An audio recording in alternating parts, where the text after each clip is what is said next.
estão aí seus familiares desesperados até em virtude das dificuldades que estão sendo enfrentadas.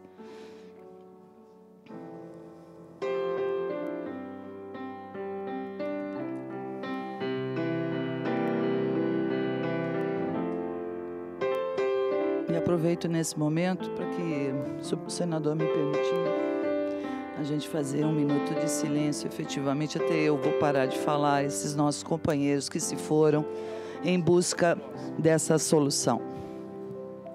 Obrigada.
Cumprimentamos a senhora Graziela Baggio pelo seu pronunciamento, que com certeza emocionou todos nós.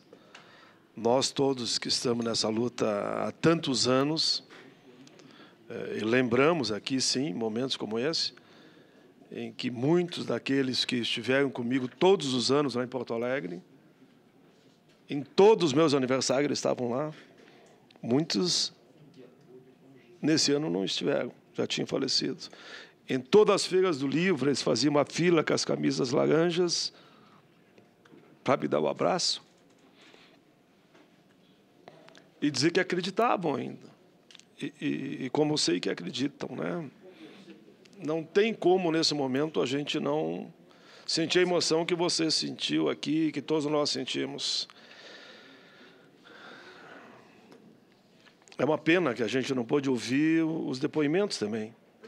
Que os depoimentos é aquilo que eles nos falam nas ruas, nas caminhadas, nos atos, nas audiências na Assembleia, que já fizemos em Porto Alegre, em cada momento. Esse é um dos momentos, tá ali, tive ali, o Suplicy também teve alguns, com a presidenta Dilma em Porto Alegre. Me lembro que eu estou ali ao lado da Emília, abrimos um espaço na agenda dela para conversar com ela sobre a questão.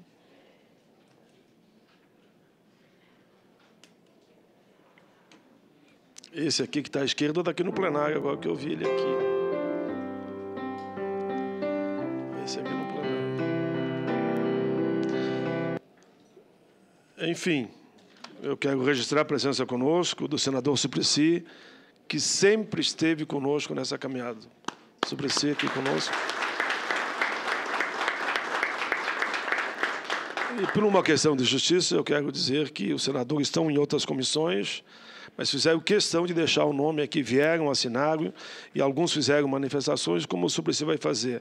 A Ana Amélia, o Cacildo Maldani, o Ciro Miranda, a Lídice da Mata, o Sérgio Petecão, o Vicentinho, Vanessa Graciotin e Suplicy. Todos senadores e senadoras. 1, 2, 3, 4, 5, 6, 7, 8 senadores.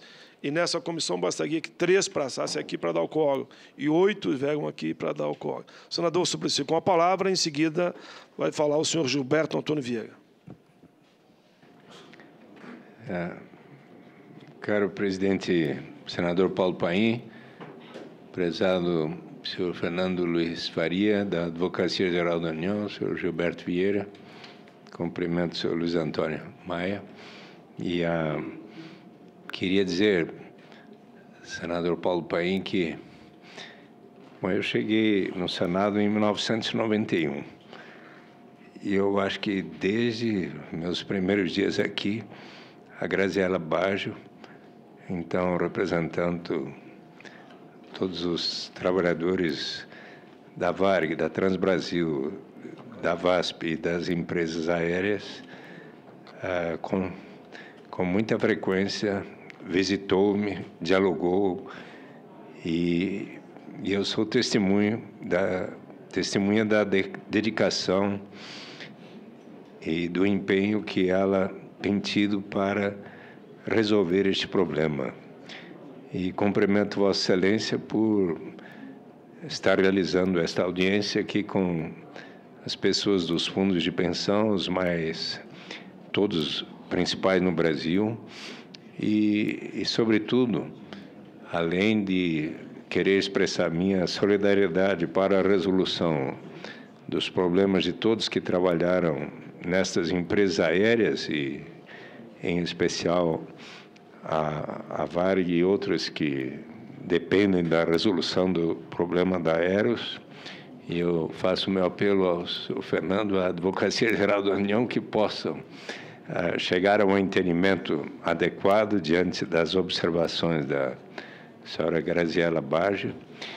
Mas, nesta sessão, senador Paulo Paim, me veio à mente aquilo que foi objeto do diálogo do líder da banda U2 com a presidenta Dilma Rousseff, e inclusive o Bono também se reuniu ontem com o ministro Guido Mantega e com o ex-presidente Luiz Inácio Lula da Silva. E qual é uma das principais propostas por eles colocada, inclusive manifestando a sua solidariedade ao propósito da presidenta Dilma de realizar todos os esforços para erradicar a pobreza absoluta e de promover maior igualdade e justiça. Um dos pontos principais é que se realize da maneira mais ampla possível os procedimentos de transparência em tudo aquilo que for, por exemplo, a realização de investimentos e a administração dos recursos que sejam, digamos, da população ou, por exemplo, de fundos de pensão. Me veio à mente porque eles querem que haja uma campanha e medidas efetivas para, por exemplo, todas as empresas que tenham ações em bolsas e, inclusive, portanto, os fundos de pensão, como a Previ e todos aqui mencionados, passem a ter total transparência sobre como aplicam os seus recursos para que todos aqueles que sejam, digamos, sócios ou contribuintes, pensionistas de cada fundo, ou mesmo acionistas, estejam cientes daquilo que está se passando.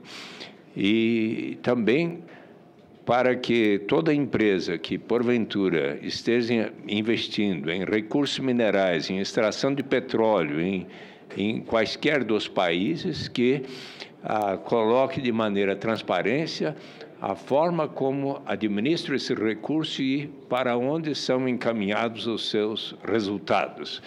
E também que os próprios governos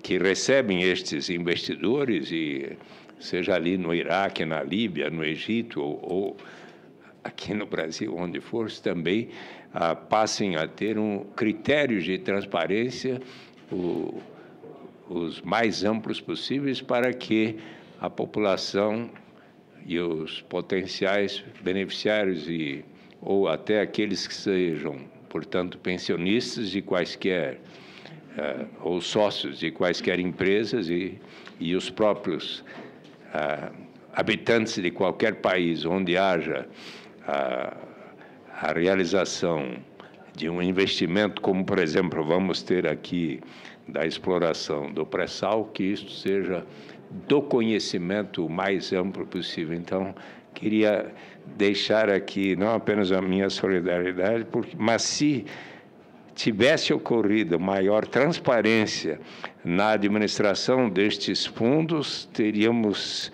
muito provavelmente evitado as graves consequências que fazem hoje as pessoas que aqui nós vimos terem perdido o seu direito, que precisa ser recuperado com a colaboração da Advocacia Geral da União. Muito obrigado.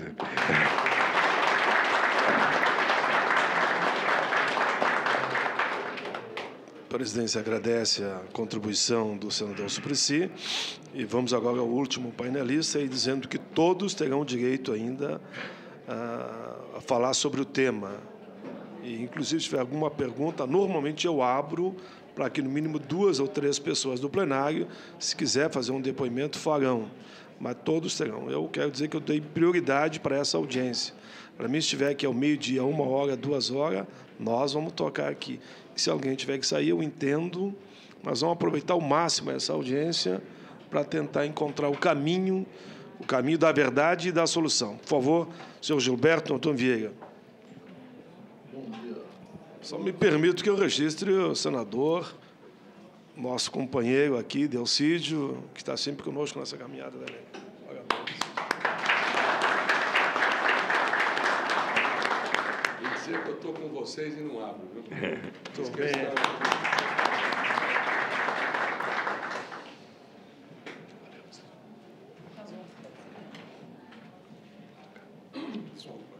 Bom dia a todos. Eu queria inicialmente agradecer ao senador Paulo Paim pelo convite que nos fez para estarmos aqui participando desse debate, dessas discussões. Cumprimentar o senador pela felicidade na escolha dos temas que estão sendo objeto de discussão. Cumprimentar também o senador Suplicy aqui presente, o senador Cacildo, que já esteve aqui, a senadora Ana Amélia e os demais que eu não anotei o nome, mas acho que todos merecem o nosso cumprimento pela sensibilidade de estarem apoiando essa audiência, essa subcomissão. Cumprimentar também os colegas de mesa, 2 vezes colega, doutor Fernando, doutor Maia, doutora Graziela, e também os colegas da mesa anterior, nosso mestre Rui Brito, doutora Cláudia, doutor Itamar, doutor Dagomar, pelos pronunciamentos já feitos. E cumprimentar também todos os aqui presentes que demonstram as preocupações com o destino dos fundos de pensões do Brasil. Eu devo iniciar a nossa fala, a minha fala, dizendo que eu não estou aqui falando em nome da Previ, porque já estava previsto. Estou aqui falando em nome da Contec, entidade essa que o Rui Brito já foi presidente. Presidente caçado pela ditadura. E o nosso papel aqui, nós não vamos repetir o que o nosso mestre em termos de Previ já falou, o doutor Rui Brito.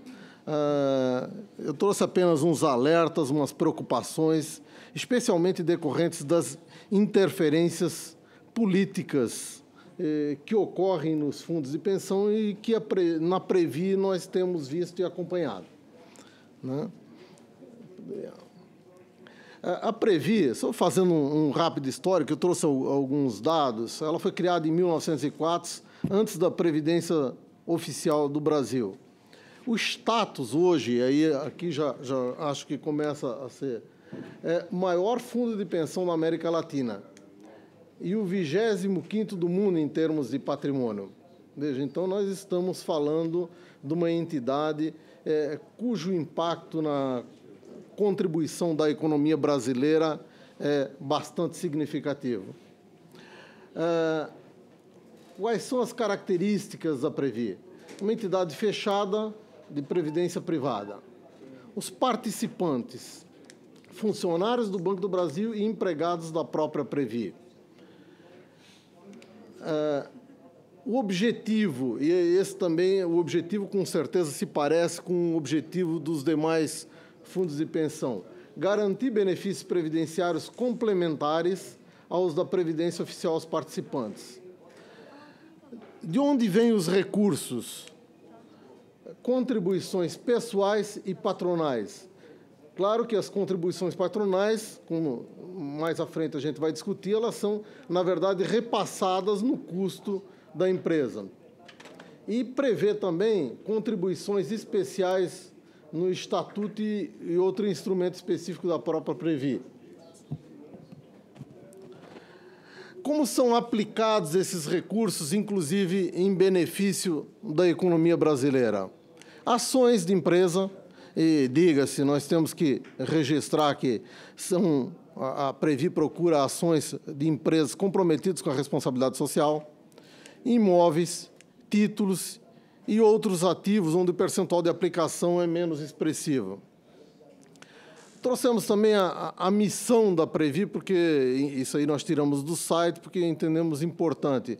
Administrar planos de benefícios com gerenciamento eficaz de recursos aportados, buscando melhores soluções para assegurar os benefícios previdenciários, de forma a contribuir para a qualidade de vida dos participantes e de seus dependentes, visando atender suas expectativas e das patrocinadoras.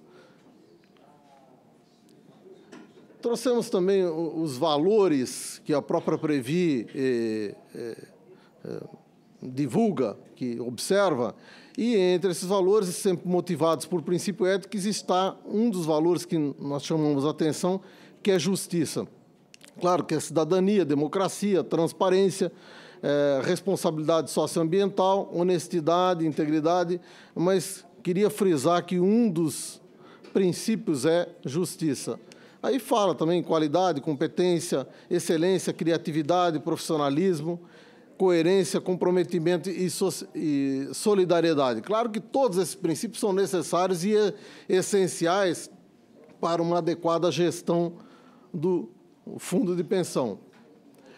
Também tem a visão de futuro, que ela baseia a sua gestão em alguns indicadores para avaliar a própria gestão.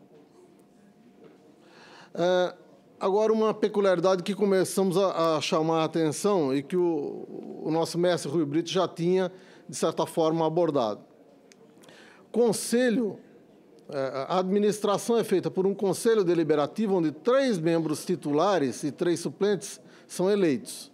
E os outros 3 são indicados pela patrocinadora, pelo Banco do Brasil.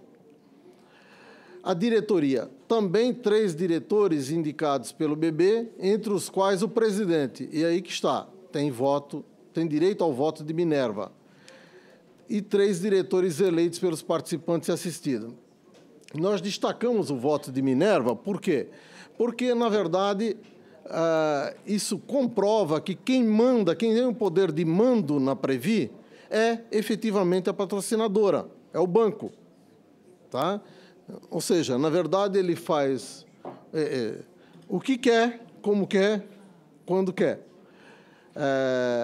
E estou dizendo isso não é com nenhum demérito, não. É só para demonstrar que a responsabilidade pelo comando efetivamente está com a patrocinadora. A Previ administra 2 planos. Um plano 1, que é o antigo plano de benefícios definido, chamado BD, e o plano futuro, que é o plano de contribuição definida, que foi criado a partir de 97, quando a Previ fez um acordo com os funcionários, com entidades representativas, e fez um plebiscito, submeteu a um plebiscito para fazer algumas modificações, assim, fez uma votação e conseguiu a aprovação da maioria dos funcionários e também dos aposentados para fazer um acordo em que, na época, resolveu, sobretudo, um problema do banco. Veja, na ocasião, o banco tinha um déficit, tá, de 11 bilhões de reais.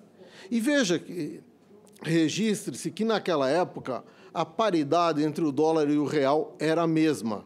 Então, significava 11 bilhões de dólares para a gente não ter a necessidade de atualizar a moeda.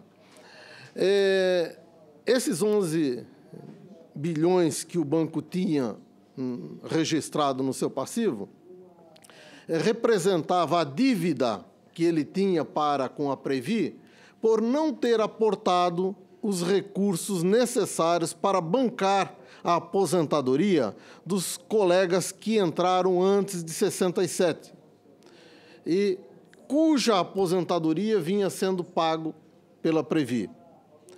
A partir daí, nesse momento já em 97, esse acordo que previu algumas melhorias, mas, no meu ver, não tão significativas, porque também trouxe alguns prejuízos. Um deles é o pagamento da suplementação para quem aposentou a partir daí, que deixou de ter o direito à complementação, embora se criou uma parcela, uma chamada parcela Previ, para compensar esse buraco negro, já que o fundo parte do pressuposto que, na Previdência Oficial, eu recebo o teto se eu estiver pagando pelo teto. E, na verdade, a gente sabe que a gente não recebe o teto, né? Recebe uma média dos últimos anos de contribuição. Então, naquela ocasião, já se permitiu que, com o resultado de, na época, que tinha um superávit na Previ, se beneficiasse a empresa de uma parte do superávit. Ao beneficiar a empresa, pagou uma parte da dívida que ela tinha, que, quando eu falo empresa, é a empresa patrocinadora, que ela tinha para com a Previ. E, então, aí, pelo menos da época que eu acompanho, se deu a primeira transferência de recursos da Previ para a patrocinadora. E essa é que tem sido uma preocupação de muitos colegas que a gente recebe telefonemas registrando essas preocupações na Confederação.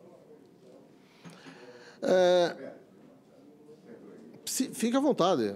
Como eu lhe disse, você é meu mestre. Por favor, ali, doutor Brito. No microfone. Ele está falando... Não, pega ali. Fala no microfone. Suplicia ali, por favor, apertar ali a luz verde, pode... Estamos aqui para isso.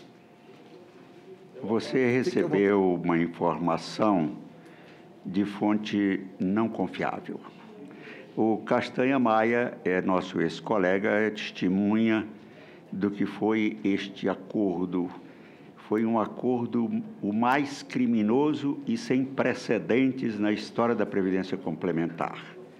Por este acordo, o Banco do Brasil transferiu para a Previ uma dívida de 10 bilhões e 900 milhões, com o abatimento de 5 bilhões e 75 milhões extraído das reservas da Previ, e uma cláusula que lhe permitia se apropriar de 2/3 dos futuros superávites da Previ a título de amortização antecipada da dívida, ou seja, pagou a dívida com o dinheiro da Previ.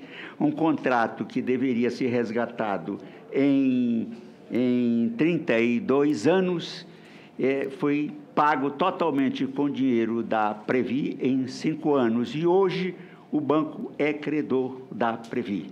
E este contrato foi patrocinado à época, foi no governo anterior, à época do presidente Fernando Henrique Cardoso, foi comandado dentro do Banco do Brasil, no Conselho de Administração, e chancelado pela Secretaria da Previdência Complementar, que se transformou, a partir daí, num órgão chancelador de todos os contratos irregulares praticados pelo Banco do Brasil. E isto compromete irremediavelmente a Previdência Complementar e estabeleceu uma cisão irrecuperável no seio do funcionalismo do Banco do Brasil, né?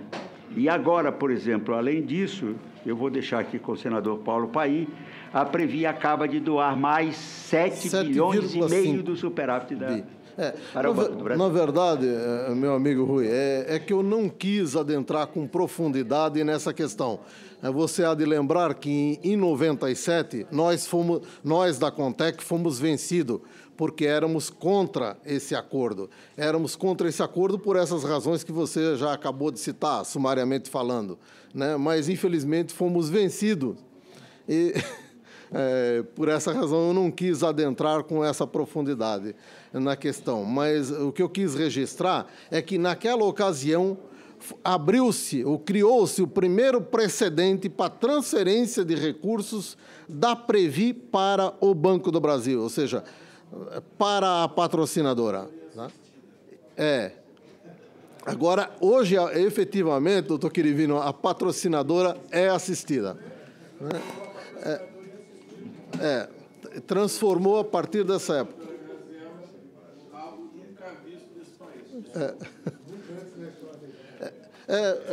Nós vamos colocar alguns números de participantes, só para chamar a atenção quanto ao número de pessoas atingidas, ou quanto ao número de pessoas que podem ser prejudicadas ou que podem ser beneficiadas, a depender da conduta que se adotar, ou poderão vir prejudicadas se esse fundo apresentar algum problema mais para frente. E com essas transferências de recursos que se está presenciando, fica essa preocupação quanto à suficiência de recurso para garantir o pagamento dos benefícios doravante. Então, aqui, pegando em 2010, no Plano 1, nós temos 120 mil pessoas, entre ativos, 32 mil, aposentados, 64 mil, também ativos externos, pessoas que estão contribuindo, 916, aposentados, 3.478, pensionistas, quase 19 mil. E dos ativos, que é 32 mil, nós temos 13.200 em condições de requerer aposentadoria hoje. Tá? Já preenche as condições. Nós estamos fixando, especialmente chamando a atenção para o Plano 1, porque essas transferências de recursos estão ocorrendo do Plano 1. Embora o Plano 2, que é o Plano Previ Futuro, tenha um número até maior, mas é um plano que não traz esse tipo de preocupação de transferência de recursos. Ele traz outros, como a doutora Cláudia já registrou, porque ele é um plano, CD, ele não é BD. Então, como CD, por natureza, ele traz preocupações quanto à suficiência de recursos para aqueles...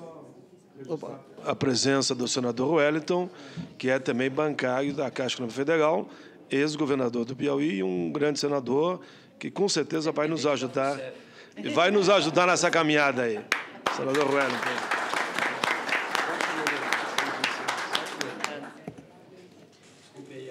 Muito obrigado. Então, assim, só para registrar e destacar que, se houver falta de recursos futuros, são 120 mil famílias que poderão vir a ser afetadas. 120 mil associados. Sim. Mas eu digo 120 mil. Fique à vontade, doutor Quirivino. Perdão, mas esse problema ninguém está atinando. Isso extrapola o aspecto do fundo. 70% desses recursos, desse patrimônio de 150 bilhões de reais, vai aparecer na frente. São o sustentáculo de um negócio chamado Bovespa. Sim. Vocês estão logo em seguida abordar quanto à aplicação dos recursos. Não, fique à vontade. Eu sei que você está colaborando, enriquecendo, e agradeço a sua participação. Veja, a rentabilidade, o resultado da Previ em 2010, a rentabilidade já foi percentualmente menor do que vinha em anos anteriores. Por quê? Em razão do Bovespa.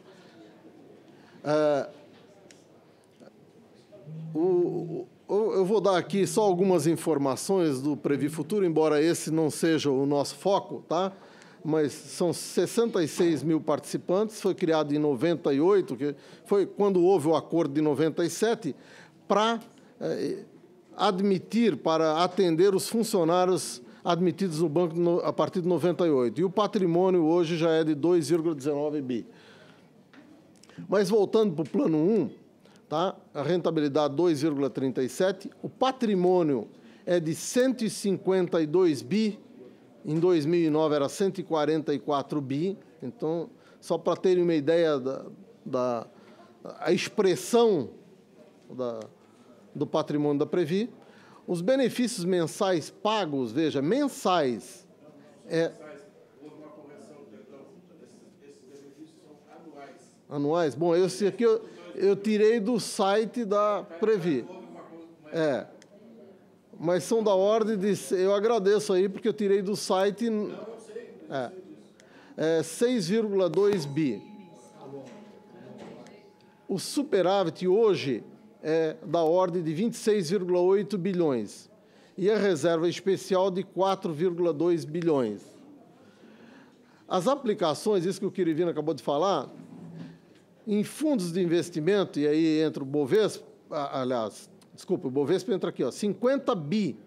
E nos fundos de investimento, onde entra renda fixa, mas também renda variável, 75 bi.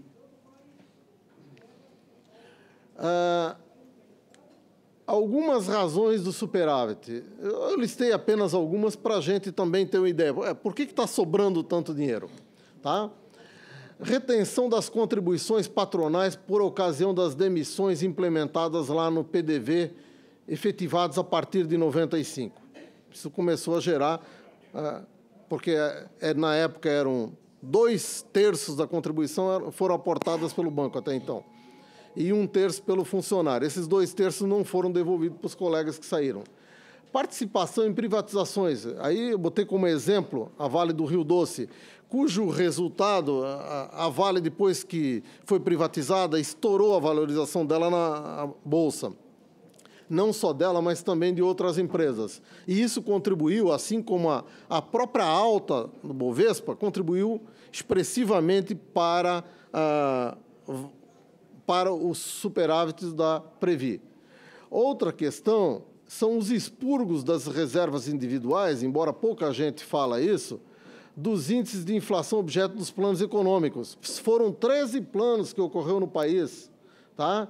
E esses 13 planos, eles afetaram o salário, a categoria não conseguiu recuperar na justiça essa inflação e, por conseguinte, isso não está registrado, não está aportado como provisão para pagamento dos participantes e assistidos, ou seja, não impactou os futuros pagamentos e, por conseguinte, gera um superávit.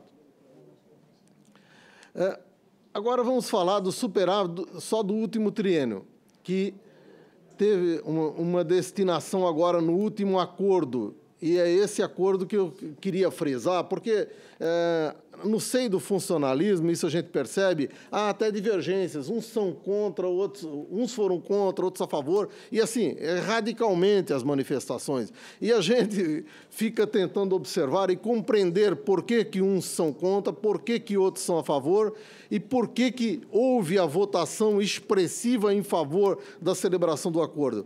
Primeiro, se registra que esse acordo era desnecessário, tá? Porque legalmente não precisava. Tanto não precisava que o banco já vinha se apropriando e registrando na sua contabilidade parte desse superávit como resultado do banco. 50% desse superávit foi destinado, porque agora já foi, né? Já vinha sendo contabilizado e, com o acordo, sacramentou para o Banco do Brasil. E 50% para melhoria de benefícios, inclusive manutenção da suspensão das contribuições dos participantes, além de outros benefícios que nós vamos ver mais para frente. Mas o que eu queria enfocar, mas eu estou bem, as razões da aprovação do acordo pela maioria dos participantes. Tá? Primeiro, o Estatuto da Previ, vigente desde 1906, aboliu a figura do corpo social, que hoje não é mais necessário, não precisa ser mais consultado. Vou dar uma aceleradinha. Segundo, a lei complementar fala que, após 3 exercícios seguidos de superávit, os benefícios do plano devem ser revistos. Aqui nós temos os superávites conseguidos nos últimos anos. A destinação de cerca de 7,5 bilhões que nós falamos, de reserva especial, foi para o associado e, por conseguinte, a outra parte para o banco. O acordo beneficiou 33.732 funcionários da ativa e 67.700 aposentados. E, como disse, os 7,5 bilhões foram repassados para o banco, 50%. O acordo previu um benefício, e isso impactou expressivamente na decisão dos funcionários, que trouxe um incremento de 20% sobre o valor que cada um vinha recebendo. E, para os ativos, isso passou a ficar apropriado numa conta individual. Houve a antecipação, houve o pagamento de 12 benefícios de uma só vez. A suspensão das contribuições que continuam por mais 3 anos sem necessidade de pagamento.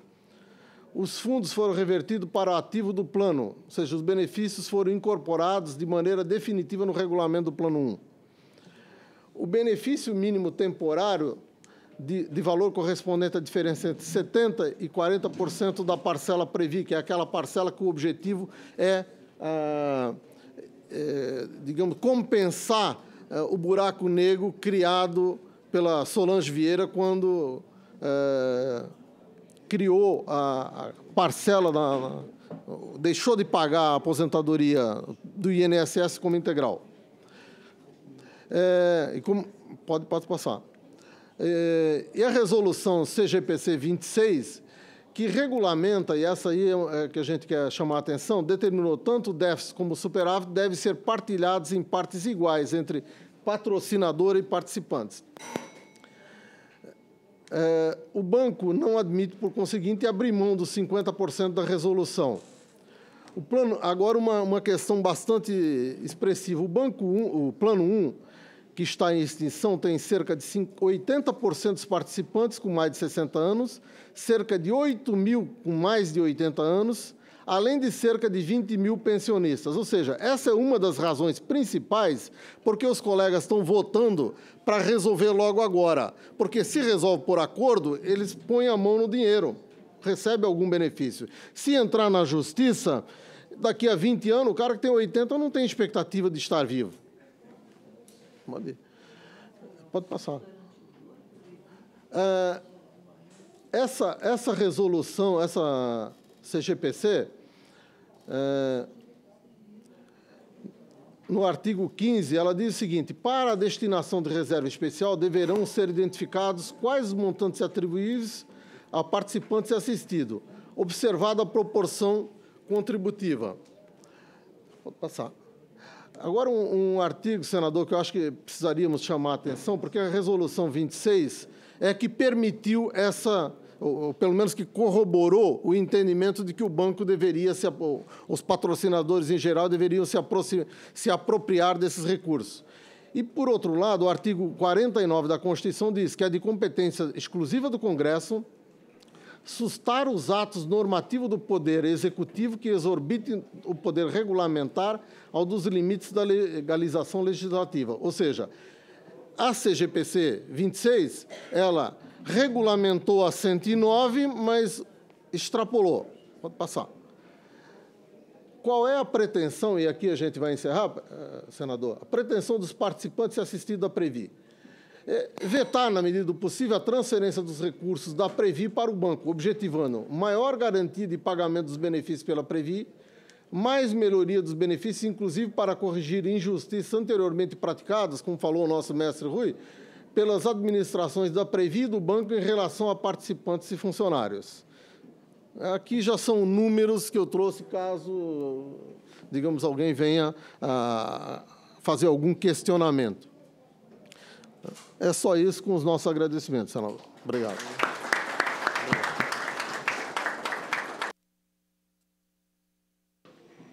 Meus cumprimentos ao Gilberto Antônio Vieira, que falou pela Contec.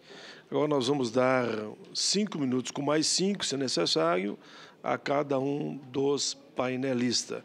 Começamos aqui pela lista, doutora Cláudia Munhoz Ricaldoni, com 5, com mais 5, se necessário. Ok. Falar depois de uma apresentação dos participantes da Previ nos remete à seguinte questão. A ANAPAR gostaria de ter esses problemas em todos os fundos de pensão. O que eu não quero dizer é que não tenhamos problemas nos fundos de pensão na Previ, tá? O que acontece é que a ANAPAR tem que tentar olhar o sistema como um todo. Nós temos que olhar os 358 fundos, nós temos que olhar os 2.800.000 participantes, em que a grande maioria absoluta, né, sofrem de alguns padecimentos que já foram abordados aqui nessa mesa. A primeira é a questão da absoluta falta de transparência na gestão, no dia a dia das entidades, né? A maioria, eu conheço participantes que ficam sabendo que o plano foi mudado de BD para CV ou para CD através de uma cartinha que ele recebe do fundo. Eu conheço participantes que sabem que a patrocinadora se retirou, que o plano dele foi extinto, através de receber uma cartinha. Olha, participante, o fundo foi extinto, o senhor tem R$50 mil para receber e tem 90 dias para se manifestar a respeito, né? A gente costuma brincar que o sistema de previdência complementar são dois, a Previ e os restantes, né? A Previ não quer dizer que não tenha problema, mas ela está no estágio de governança e de evolução do sistema muito à frente do próprio sistema. Nós temos um questionamento bastante claro em relação à CGPC 26. Ela é absolutamente inconstitucional. Se a gente olhar o artigo 20 da Lei 109, ela diz o seguinte: havendo superávit consecutivo por 3 anos, tá? O plano de benefício tem que ser revisto. O plano de benefício. Ou seja, não teria nenhuma necessidade de uma resolução para dizer o que se faz com superávit, porque o artigo 20 já diz o que se faz. O plano tem que ser revisto. E não manda devolver dinheiro, não, né? Quando a gente diz o plano tem que ser revisto, a gente está dizendo o seguinte: o dinheiro que está ali tem que trabalhar, além da reserva de contingência, trabalhar com o plano, aprimoramento do plano. A ANAPAR não é contra a negociação entre patrocinadoras e participantes, quando essa negociação é feita de forma equilibrada, né? A gente entende que a patrocinadora tem direitos legítimos que têm que ser ouvidos, né? O que a gente não concorda de forma alguma é com o desequilíbrio que tem hoje. A patrocinadora, literalmente, como diria em Minas, passa o rodo quando quer, né? No caso da Previ, a gente ainda tem uma possibilidade de ter consultas, né? Ainda assim, pode ser questionada, mas existe a possibilidade. A ANAPAR está entrando agora com uma ação direta de inconstitucionalidade para questionar a CGPC 26. Logo que ela foi editada, né, com o nosso voto contrário, nós nos levantamos da reunião da CGPC, não aprovamos e nos retiramos da reunião por ser absolutamente contrária a isto. Entramos com uma ação, já está correndo, pedimos a liminar, não foi concedida, e agora vamos entrar com a ação de inconstitucionalidade. Por que a CGPC 26 foi editada? Por aquela questão que eu mencionei antes, porque hoje o sistema não é entendido como previdenciário, mas como uma questão financeira. Na medida que você não olha o objeto, você não deixa claro que o objetivo de um plano de previdência complementar é pagar benefício, você permite a divisão de lucro, digamos assim, né? Não existe essa figura dentro de plano de previdência. Só é possível imaginar isso se a gente imagina que aquilo ali é um fundo de investimento, e não é. Aquilo ali foi feito para pagar benefício. E eu acho que esta financiarização da previdência complementar tem que ser estancada imediatamente. A CGPC 26 é consequência dessa visão. Existem outras resoluções e outras práticas consequentes da mesma visão, né? O fato da gente ter planos CDs, que são todos, é tudo menos previdência, tá? Ele é absolutamente financeiro, né?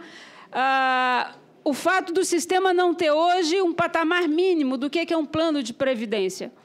Hoje se coloca como plano de previdência aquilo que é um pouco melhor do que os planos abertos.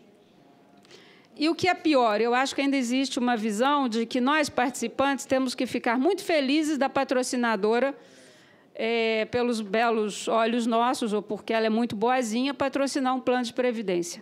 vamos deixar claro, nenhuma empresa opta por patrocinar um plano de previdência complementar por uma questão de bondade, é um negócio, ela tem vantagem nisso e nós, participantes, também temos. Por isso é que a ANAPAR respeita essas duas visões. Né? O problema é que não dá para permitir o desequilíbrio disso. Né? O olhar da patrocinadora tem que ser... A intenção da patrocinadora tem que ser respeitada, legitimamente constituída, e o nosso também. O problema é que, nesse sistema, a parte mais frágil, não é? São os participantes. Eu duvido que exista alguma ação judicial de patrocinadora questionando qualquer ato em relação à previdência complementar. Eu desconheço. Doutor Maia, conhece alguma? Eu desconheço, mas agora de participantes são várias e várias e várias e várias. Né? Então, eu acho que é em busca deste equilíbrio, né, que a gente batalha o tempo todo. Essa questão da distribuição do superávit é uma afronta a todo o sistema de previdência complementar. Né? A gente costumava dizer que a CGPC 26 era a resolução encomendada pelo Banco do Brasil. Né? Porque a gente tem a mania de olhar o sistema de previdência complementar a partir da Previ. Então, a gente diz, olha, aquela fundação ali tem 20 bilhões de superávit. Opa, então vamos distribuir o superávit do sistema. Só que o sistema não é a Previ. A Previ acaba sendo uma exceção à regra. Né? Só que com essa CGPC 26, eu afirmo para vocês, não há o que as patrocinadoras, principalmente as privadas, não façam para se apropriar desse superávit. Vamos dar um exemplo aqui da Fundação Gerdau. Né? O doutor Maia estava reclamando de uma migração lá da CAPAF. A Gerdau, a Fundação Gerdau, né, tem um plano que é originário da Açominas, né, quando foi privatizada. É um plano que tem superávit também causado por demissões em massa, que acabam gerando superávit, porque o participante que se retira ou que é demitido, ele se apropria somente de uma parte da reserva de poupança. É o regulamento, é o que está na lei, está no contrato, mas, de fato, a patrocinadora, através de uma ação dela, pode gerar um superávit no fundo, e gerou. São só 700 milhões de reais. E a Gerdau resolveu distribuir esse superávit. Né? Lá é bem que se diga que a contribuição é 2 por 1. A patrocinadora contribui com 1 e o participante com 1.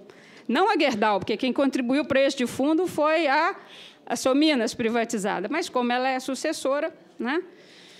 Bom, o que aconteceu? A regra é o seguinte, nós temos um plano BD e vamos criar um plano CD puro, pouco diferente da Previ, que é um plano de contribuição variável, ele tem benefício de renda vitalícia, o de lá não tem.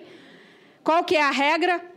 Todos os participantes que optarem por sair deste plano BDI por um plano de contribuição definida levam superávit em dinheiro na conta dele. Os outros não têm. Os outros não têm. Ou seja, nem a aplicação da bendita da Resolução 26 foi feita de acordo com o que manda a resolução. De novo, a patrocinadora usou o poder dela, tá, para forçar uma migração de plano dos assistidos, inclusive, doutor Maia. Benefícios de renda vitalícia foram passados para um plano CD que fica à mercê do mercado, e eu avisei a vários deles, né, torçam para morrerem cedo. Né? E com um absurdo maior ainda, a Gerdau Previdência dizendo, olha, numa aplicação moderada, nós vamos conseguir 9,9 por mês de rentabilidade. O sistema inteiro sabe que isso já não é mais possível. Então, ali, propaganda enganosa da pior espécie. Mas foi aprovado. Foi aprovado. Foi aprovado. E aí é o seguinte, cadê o equilíbrio? Até para seguir o que já não está bom, que é essa CGPC 26, o pessoal arruma jeito de ser pior. Né? E aí, assim, outro dia eu estava conversando com alguém da Previ, que ele me disse assim, Cláudia, mas você é muito emotiva. Você tem que ser um pouco mais fria e racional. Eu até conseguiria. Eu até conseguiria, se eu não soubesse que atrás de cada benefício, de cada ato mal aprovado lá, não tem um ser humano sofrendo na ponta, porque esse ser humano eu vou lá e converso com eles. Eu conversei com a dona Bernadette, que teve o benefício liquidado por uma retirada de patrocínio. Então, assim, atrás do que nós estamos fazendo, não tem dinheiro, não tem a gente. E aí eu acho que a gente tem que ver para que é que nós temos essa sociedade. Né? Se é para o dinheiro bancar a felicidade das pessoas ou a felicidade das pessoas ser acabada em nome do dinheiro e do benefício de outras pessoas. A ANAPAR, a opção é muito clara. O financeiro é meio, o objetivo é a previdência. E, nesse sentido, a gente está à disposição de todos os participantes, não esquecendo, doutor Rui, que a Previ ainda é, para vocês terem uma ideia do que é esse sistema, ainda é um objetivo a ser alcançado por nós. Vocês têm diretoria paritária, conselho paritário, conselho deliberativo paritário, podem, eventualmente, fazer plebiscitos. A grande maioria do sistema nem isso tem.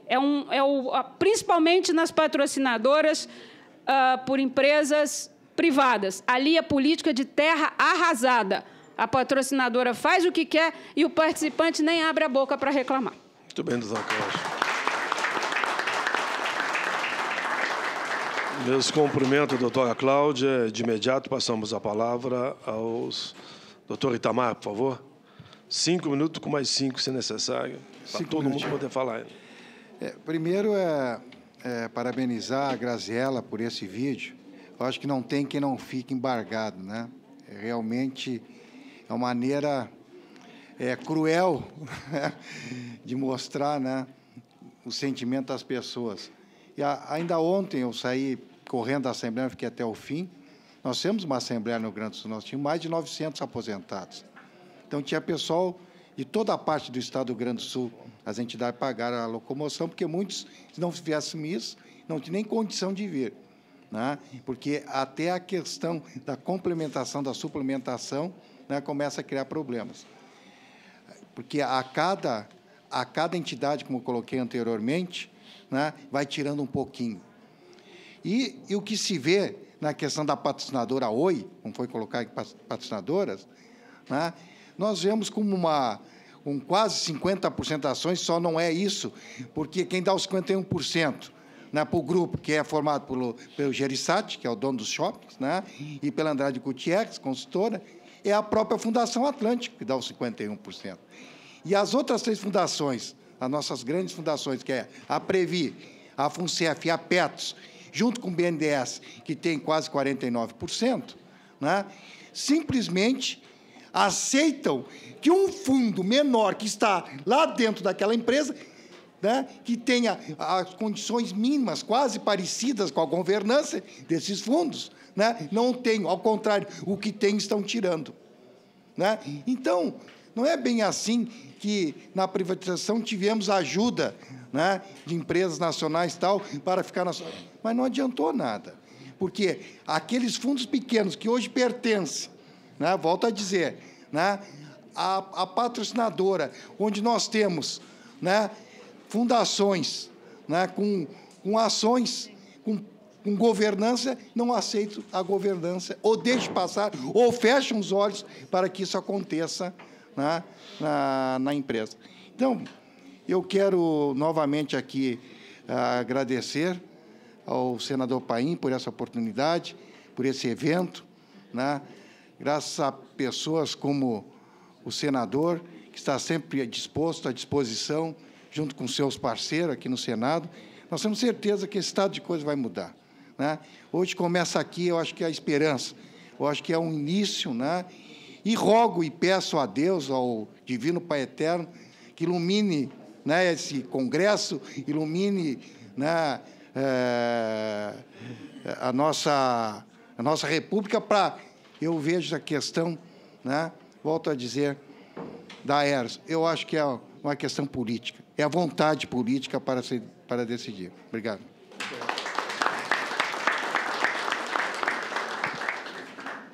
Cumprimento, doutor Itamar, que abreviou aqui para o nosso encaminhamento final. Doutor Dagomar, por favor. Agradecer o convite. O senhor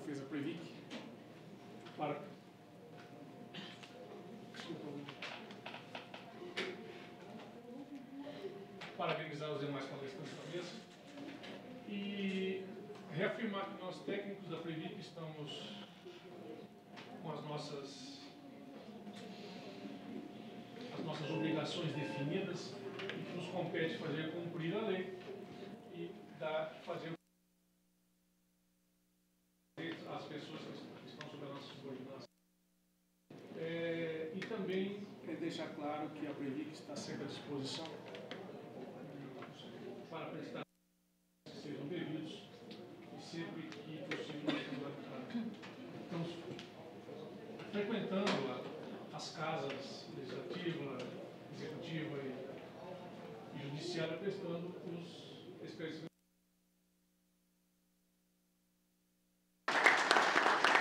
Muito obrigado, doutor Dagomar. E de imediato falamos a palavra para o Gilberto Antônio Vieira, para seus 5 minutos finais.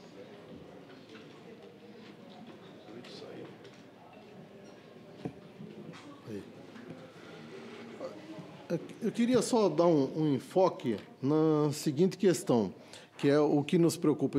Por isso que a gente passou inicialmente muitos pontos positivos da Previ, porque nós não podemos também chegar aqui e esconder os pontos positivos e só colocar os problemas, tá? Nós temos pontos positivos e, embora não fosse o foco, a gente expôs com transparência. Mas eu coloquei nós colocamos qual é a preocupação do pessoal. Porque, veja, um dos problemas nossos é a interferência política. Outra, as interferências causadas pelo patrocinador. A interferência, claro, o problema é quando é interferência negativa. O que aconteceu? Além das razões mencionadas, no período de 96 a 2002, houve um achatamento no salário dos funcionários do Banco do Brasil da ordem de 52%. Ora, esse achatamento da ordem de 52% repercutiu na Previ inversamente, gerando superávit. Porque, na medida em que baixa o compromisso, baixa a média salarial para cálculo da aposentadoria, baixa a necessidade de registro das provisões necessárias. Tá? Isso, a nosso ver, é equivocado. Uma outra questão que nos aflige muito, uma das razões que levou, embora a gente tenha sido derrotado, não defendemos, mas a gente sabe que dos argumentos utilizados por quem defendeu o acordo de 97 foi acabar com o voto de Minerva. Acabou com o voto de Minerva em 97, quando fez o acordo. Ocorre que em 2001/2002, quando houve a intervenção, o governo voltou, o interventor voltou com o voto de Minerva. E hoje ocorre plebiscito? Ocorre, mas ocorre porque quer, porque não é obrigado. Tá? Então, são questões preocupantes. Referendo e não plebiscito, essa é a verdade. Sim, e ocorre, mas também, como a gente colocou, ocorre com... Por exemplo, como é que você diz para uma pessoa de 80 anos o seguinte: não, você tem um direito aí, vamos brigar na justiça? Não dá. Quer dizer, é melhor ela votar para receber um percentualzinho, uma merrecazinha, do que esperar 20 anos brigando, porque a briga é de bilhões, e a briga de bilhões, o doutor Maia que eu diga, mas normalmente é bem longa.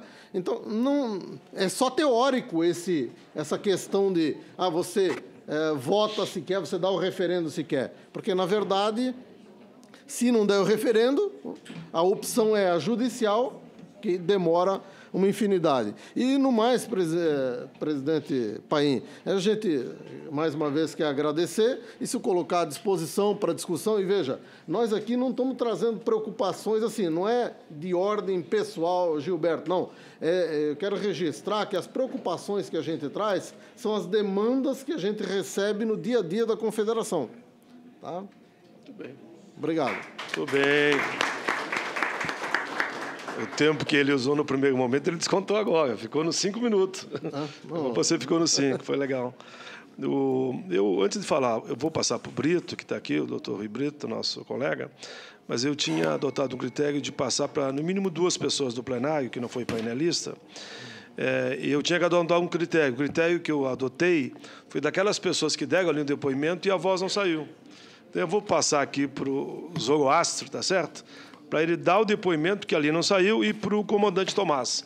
E, em seguida, fala o Rui Brito. Eu peço que cada um, se puder usar 5 minutos, nos ajuda, que 2 horas começa o plenário e aqui o nosso representante da AGU tem um compromisso às 2 horas fora daqui e ele quer ficar até o final.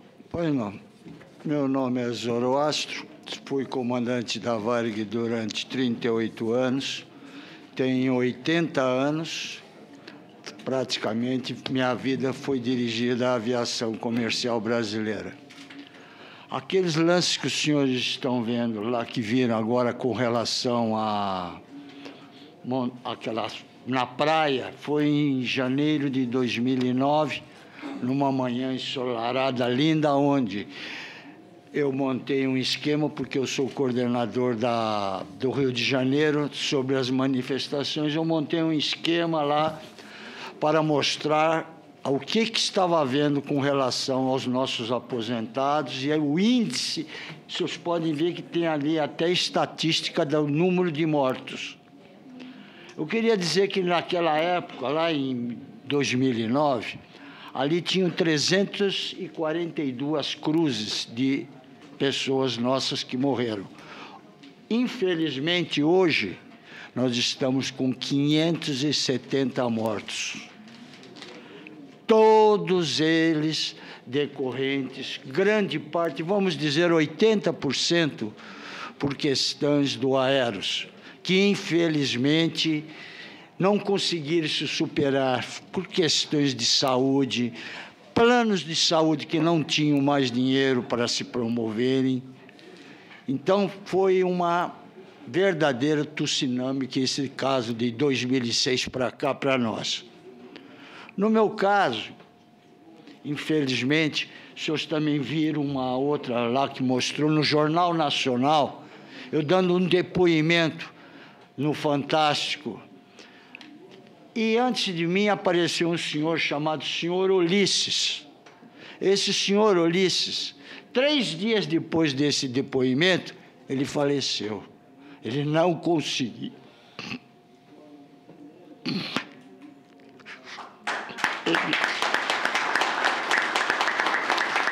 Ele não conseguiu sobreviver.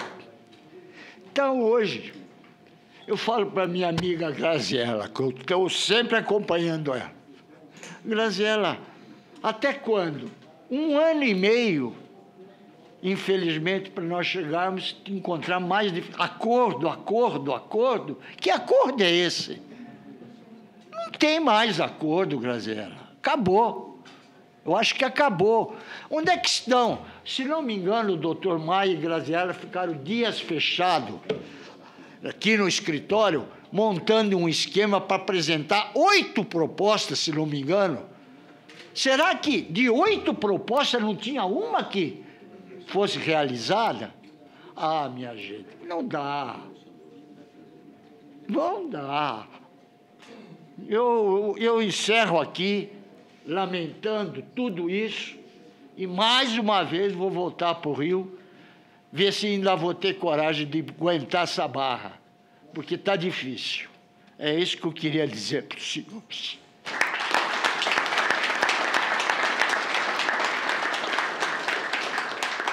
A gente compreende a indignação e as lágrimas, naturalmente, do Zoroastro, que está nessa militância há anos e anos.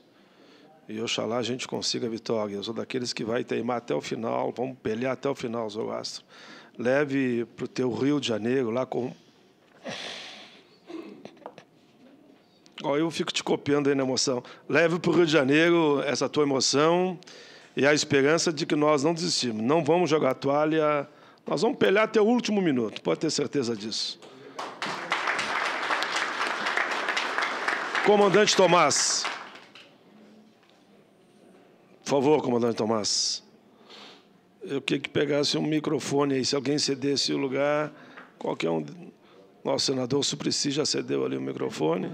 Já é uma honra pegar o microfone do senador, né? Exatamente no momento que o senador Suplicy lhe passou, e a TV já pegou, viu, Jogo Astro, que nós entramos ao vivo a partir da sua fala, voltou à televisão ao vivo, você falou, com certeza, para todo o Brasil. Bom, em primeiro lugar, muito boa tarde a todos. Depois dessa longa... Eu queria agradecer aqui realmente... Eu espero não me emocionar, porque quando eu estava falando aqui com o senador, aquele que estava aqui ao meu lado, quando fez a referência ao senador Paim, que ele vem acompanhando essa luta, dando tudo. Senador Cacildo Moldoni. É, esse aí. Então, ele estava falando com o senador Paim, e eu que, inclusive, adiantei para ele que o senador Paim não era senador pelo Rio Grande do Sul. Ele era um senador pelo Brasil, porque, principalmente nessa área, nesse nosso segmento de aviação,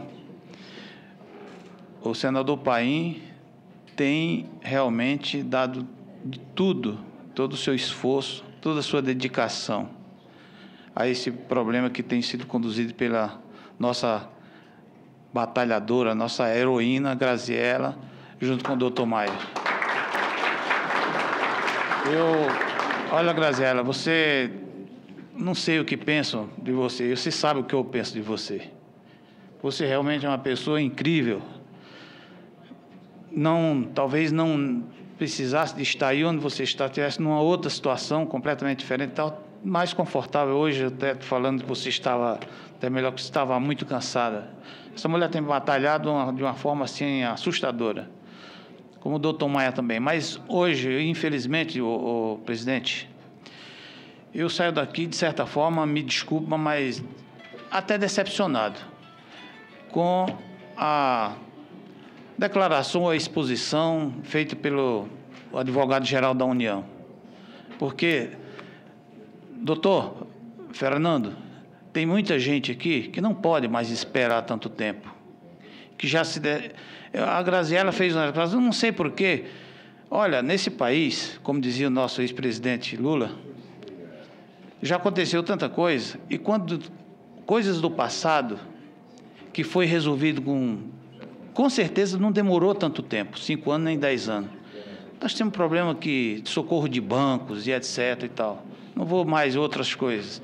Mas quando se trata, vamos dizer assim, de resolver um problema de empresário, é muito mais fácil de ser resolvido do que esse problema de toda essa aviação aí que está passando por isso, porque é o problema explícito do Aeros. Mas eu acredito que o senhor está fazendo o que lhe compete, que é dentro da lei, ou seja, eu não entendo, não sou advogado, mas, sinceramente, não é nada confortável para todos nós que estamos aqui, todo esse pessoal que está passando por isso, o pessoal da Varig, da Transbrasil, esses assistidos do Aeros, principalmente, ouvir esse, eu diria, desconforto, porque o senhor tem, logicamente, as suas razões, mas eu, sinceramente, eu prefiro não entender, porque eu realmente não entra na minha cabeça essa situação, nem jurídica, nem tampouco por parte do Executivo. E o Legislativo, infelizmente, não tem a caneta para resolver. Está tentando, como o senador Paim está fazendo isso há tanto tempo. E eu espero, senador, que o senhor continue essa pessoa maravilhosa que o senhor é e essa força que o senhor tem dado. Com o senador Suplicy também, que o outro senador, Álvaro Dias também, que também...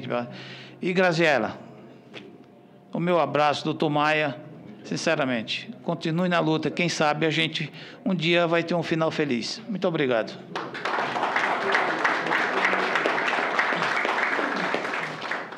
Tudo bem, comandante Tomás. Eu sou daqueles que... Eu poderia dizer uma série de frases agora, mas tem uma que eu insisto, que como era gurizão e tomava banho nos rios, e tinha aquela frase que acho que todos vocês conhecem, A água mole em pedra dura, tanto bate até que fura. Um dia a gente fura esse bloqueio aí, vamos chegar lá. E claro que nós não podemos esperar. E por isso, vamos a partir daqui, amanhã vamos estar no Ministério da Previdência, hoje à tarde, amanhã à tarde vamos estar no Supremo. Nós não vamos parar, você pode ter certeza disso. O Carlos, quero que o Carlos dê uma mensagem também em nome do plenário. É você mesmo, Carlos. Usou a palavra até o momento para taquigrafia, o comandante Tomás, usou o Astro e agora o Carlos.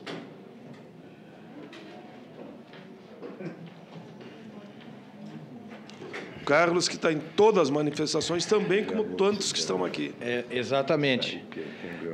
Realmente o que nós estamos vivendo nesses 5 anos de luta é um caos social, porque esse pessoal das comissões de cada estado, eles hoje são o amparo das pessoas que não têm mais de onde tirar o seu sustento. Como eu disse há pouco, há uma inversão hoje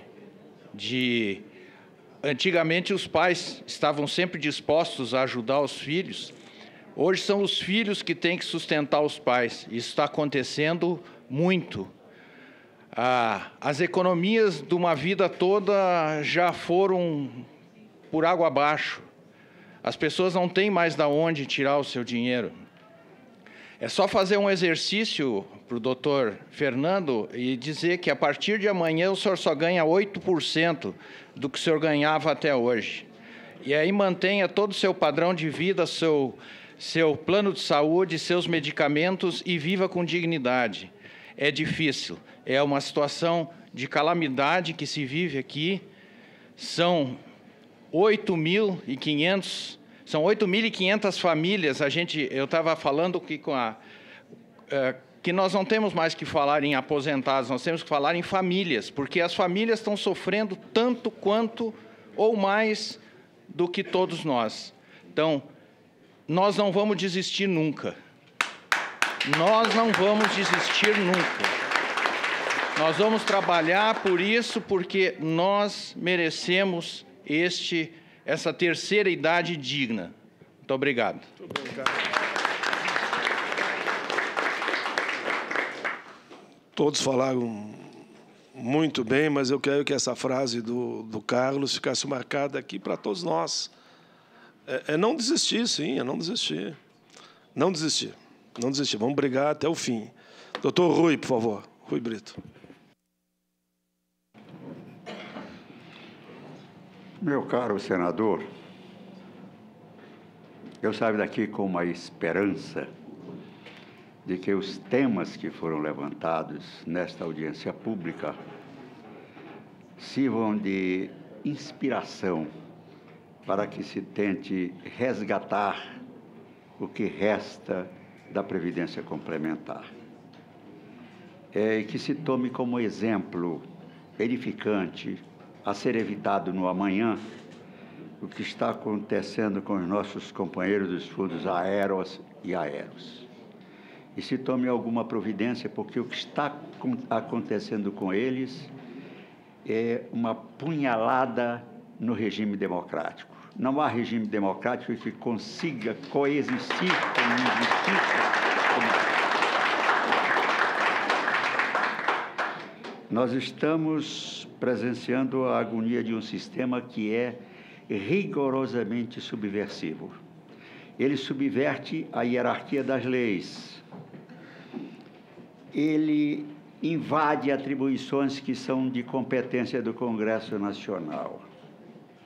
Ele subverte a hierarquia das leis, porque um órgão de segundo escalão do Poder Executivo, que é a ex-SPC, atual Previc, com funções claramente definidas na lei, resolve a seu talante usurpar atribuições que são privativas do Congresso Nacional e não acontece absolutamente nada.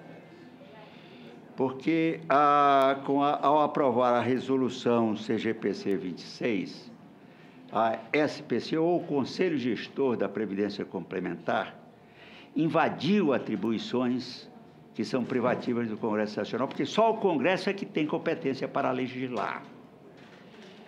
O Conselho Gestor extrapolou das suas atribuições, que seria, quando muito, normatizar aquilo que estaria nas leis e nos decretos, e resolveu legislar, né? Está aí, inclusive, tendo essa decisão ilegal chancelada pelo Poder Judiciário.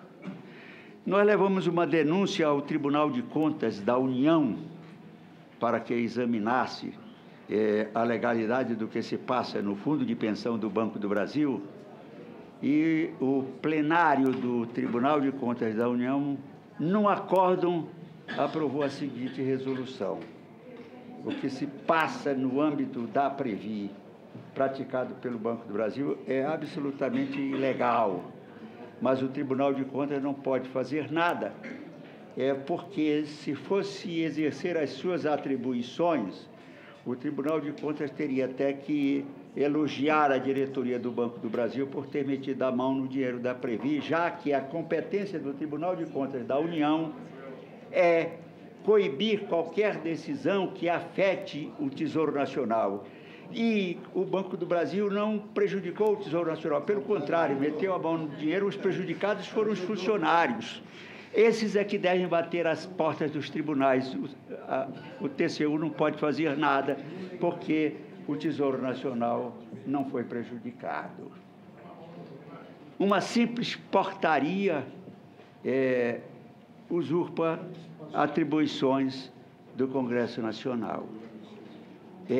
Vejam bem que nós estamos diante de uma total inversão, até mesmo de valores morais, porque nós estamos criando uma situação em que a empresa patrocinadora se transforma no principal beneficiário do... Seria só que o senhor se aproximar do microfone, porque, como está ao vivo, vai... Se transforma no principal beneficiário do fundo de pensão.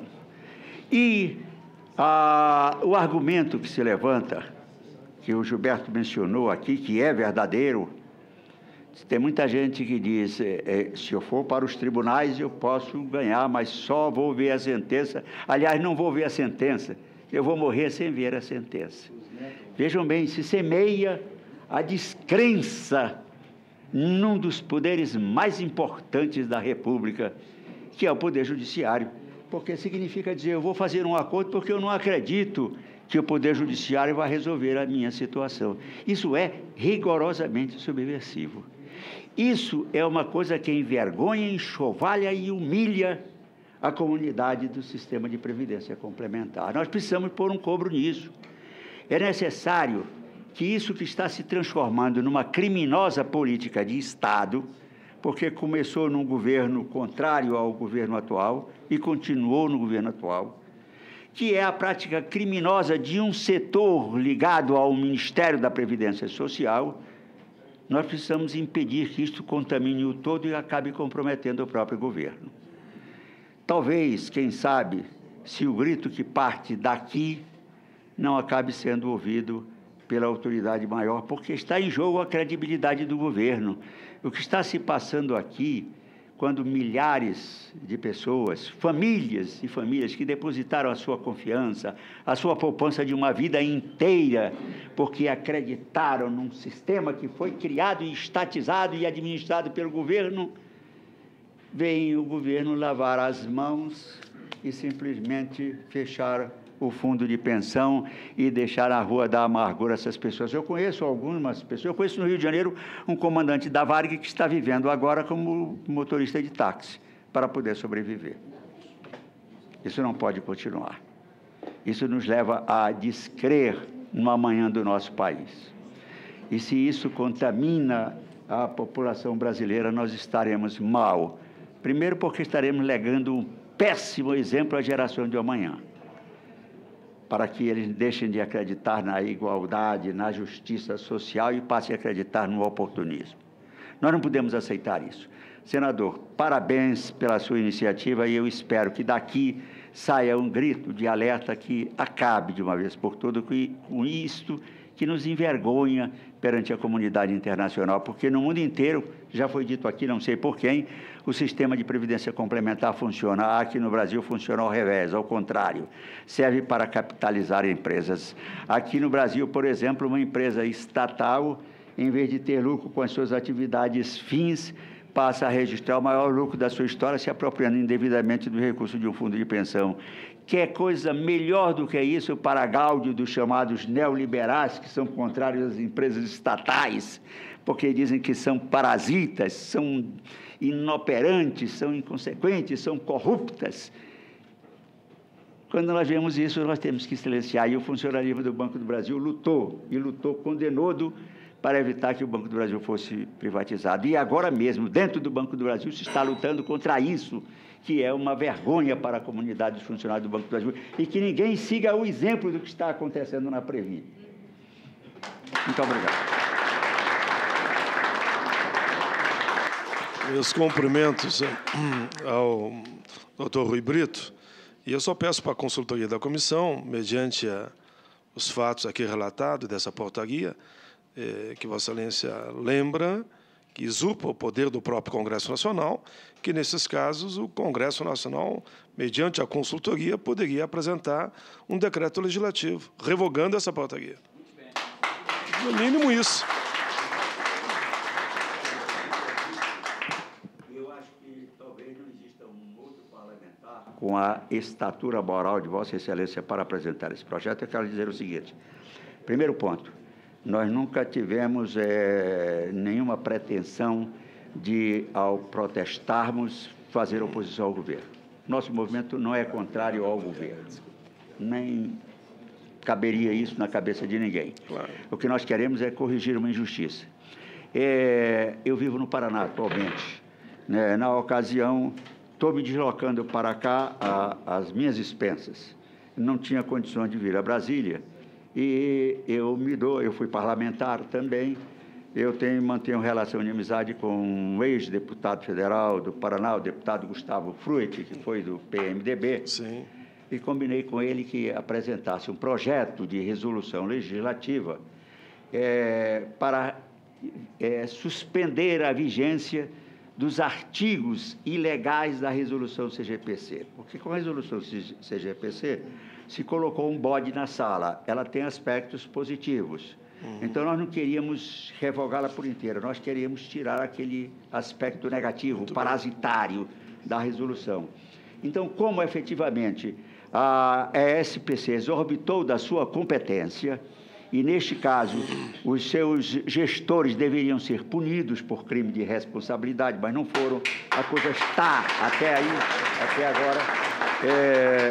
Nós sugerimos ao deputado Gustavo Fruit, e o seu criado aqui, redigir o projeto de resolução que ele apresentou. Ele não foi reeleito e o projeto não estava tramitando.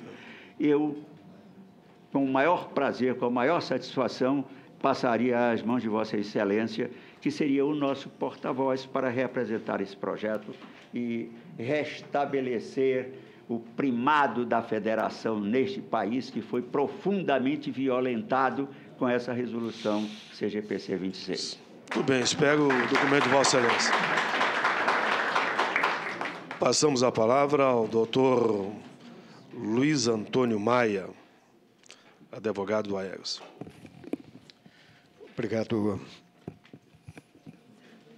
Obrigado, senador. Eu queria fazer só uma pequena observação a respeito da questão de alteração legislativa, que foi aqui comentada, para pegar, inclusive, uma situação esdrúxula que nós temos aqui, que foi a compra das telefônicas pela Previ e outros fundos de pensão, a demissão em massa praticada pelos fundos de pensão, não é? Passo 1. Passo 2.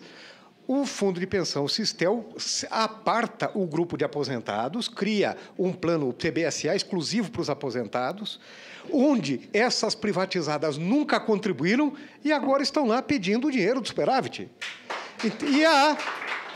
Secretaria de Previdência Complementar, num primeiro momento foi contra, no segundo momento já mandou um parecer mais ou menos e tal. Então, nós temos, sim, uma necessidade de rever essa legislação profundamente, porque essa legislação é muito ruim, Pois bem, que preciso retomar essa questão do Aeros para aproveitar a presença aqui do doutor Fernando. Doutor Fernando, com todo o respeito, com todo o carinho, toda a admiração que Vossa Excelência sempre tem nos tratado com extrema simpatia e boa vontade. Eu fiquei com a impressão, assim, o que é uma coisa possível, que o senhor veio com uma informação vencida. Porque nós tivemos conversas posteriores com o ministro Adams e tivemos informação recente de 10 dias atrás, eu vou dizer o nome, do Gilberto Carvalho, do ministro Gilberto Carvalho, de que estaria num processo onde a construção de uma possibilidade de acordo estaria caminhando bastante. E lhe digo o seguinte, para tentar recompor esse histórico, foi da construção do acordo. Olha só, nós levamos a proposta até a Advocacia Geral da União e foram em duas situações, tanto a ação que esta entrou de graça, a ação do